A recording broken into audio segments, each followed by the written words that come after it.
ನಮಸ್ಕಾರ ಸ್ನೇಹಿತರೆ. ಇಡೀ ಕರ್ನಾಟಕ ಸಾರ್ವಜನಿಕರಿಗೆ ಒಂದು ಮಹತ್ವದ ಮಾಹಿತಿ ಇದೆ. ರಾಜ್ಯ ಸರ್ಕಾರವು ಪ್ರತಿ ಕುಟುಂಬವನ್ನು ಸರಳವಾಗಿ ಗುರುತಿಸಿ ಸರ್ಕಾರದ ಸವಲತ್ತುಗಳನ್ನು ತಲುಪಿಸುವ ಉದ್ದೇಶದಿಂದ ಕುಟುಂಬ ಐಡಿ ಅಥವಾ ಕುಟುಂಬ ಸಂಖ್ಯೆ ಎಂಬ ಹೊಸ ವ್ಯವಸ್ಥೆಯನ್ನು ಜಾರಿಗೆ ತರುವಲ್ಲಿದೆ. ಇಲ್ಲಿಯವರೆಗೆ ನಾವು ರೇಷನ್ ಕಾರ್ಡ್ ಅನ್ನು ಕುಟುಂಬದ ಗುರುತಿನ ಚೀಟಿಯಾಗಿ ಬಳಸುತ್ತಿದ್ದೇವೆ. ಆದರೆ ಮುಂದಿನ ದಿನಗಳಲ್ಲಿ ರೇಷನ್ ಕಾರ್ಡ್ ಜೊತೆಗೆ ಕುಟುಂಬದ ಸಂಪೂರ್ಣ ಮಾಹಿತಿಯನ್ನು ಒಳಗೊಂಡಿರುವ ಒಂದು ವಿಶಿಷ್ಟ ಕುಟುಂಬ ಸಂಖ್ಯೆ ವ್ಯವಸ್ಥೆಯನ್ನು ರೂಪಿಸುವ ಯೋಜನೆ ಸರ್ಕಾರದ ಮುಂದಿದೆ. ಈ ಹಿನ್ನೆಲೆಯಲ್ಲಿ ಕರ್ನಾಟಕ ಸರ್ಕಾರವು ಕುಟುಂಬ ಐಡಿ ವ್ಯವಸ್ಥೆಯನ್ನು ಪ್ರಾಯೋಗಿಕವಾಗಿ ಜಾರಿಗೆ ತರಲು ಮುಂದಾಗಿದೆ. ಈ ವ್ಯವಸ್ಥೆ ಜಾರಿಯಾದಲ್ಲಿ ಪ್ರತಿ ಕುಟುಂಬಕ್ಕೂ ಒಂದು ವಿಶಿಷ್ಟ ಗುರುತಿನ ಸಂಖ್ಯೆ ನೀಡಲಾಗುತ್ತದೆ. ಹಾಗಾದರೆ ಈ ಕುಟುಂಬ ಐಡಿ ಎಂದರೇನು? ಇದು ಕಡ್ಡಾಯವೇ?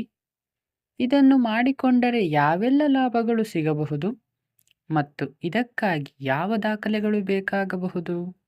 ಈ ಎಲ್ಲ ಮಾಹಿತಿಯನ್ನು ತಿಳಿದುಕೊಳ್ಳಲು ವಿಡಿಯೋವನ್ನು ಕೊನೆವರೆಗೂ ನೋಡಿ.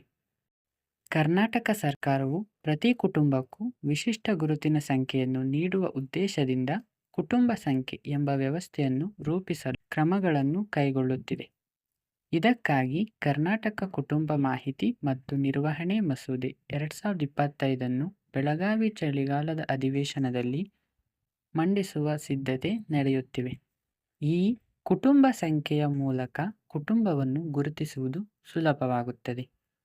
ಸರ್ಕಾರದ ವಿವಿಧ ಕಲ್ಯಾಣ ಯೋಜನೆಗಳು, ಸಹಾಯಧನ, ಆರ್ಥಿಕ ನೆರವು ಹಾಗೂ ಪರಿಹಾರಗಳನ್ನು ಅರ್ಹ ಫಲಾನುಭವಿಗಳಿಗೆ ಸರಿಯಾದ ರೀತಿಯಲ್ಲಿ ತಲುಪಿಸಲು ಈ ವ್ಯವಸ್ಥೆ ಸಹಾಯಕವಾಗಲಿದೆ.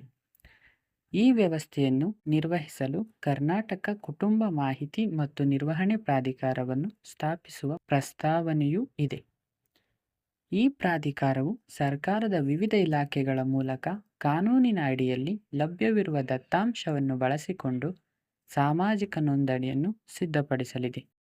ವ್ಯವಸ್ಥೆ ಪೂರ್ಣ ಪ್ರಮಾಣದಲ್ಲಿ ಜಾರಿಗೆ ಬಂದ ನಂತರ ಕೇಂದ್ರ ಹಾಗೂ ರಾಜ್ಯ ಸರ್ಕಾರದ ಹಲವು ಕಲ್ಯಾಣ ಕಾರ್ಯಕ್ರಮಗಳ ಸೌಲಭ್ಯಗಳು ಫಲಾನುಭವಿಗಳಿಗೆ ನೇರವಾಗಿ ದೊರೆಯಲಿವೆ.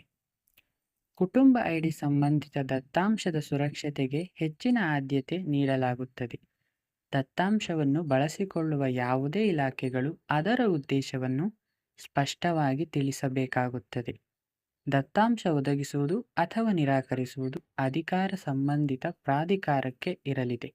ಇದರಿಂದ ಸರ್ಕಾರದ ಕಲ್ಯಾಣ ಯೋಜನೆಗಳು ಸರಿಯಾದ ಫಲಾನುಭವಿಗಳಿಗೆ ತಲುಪುವಂತೆ ಮಾಡಲು ಈ ಕುಟುಂಬ ಐಡಿ ವ್ಯವಸ್ಥೆಯನ್ನು ಜಾರಿಗೆ ತರಲು ಮುಂದಾಗಿದೆ. ಮುಂದಿನ ದಿನಗಳಲ್ಲಿ ಇದರ ಕುರಿತು ಸ್ಪಷ್ಟ ಮಾರ್ಗಸೂಚಿಗಳು ಪ್ರಕಟವಾಗುವ ನಿರೀಕ್ಷೆ ಇದೆ.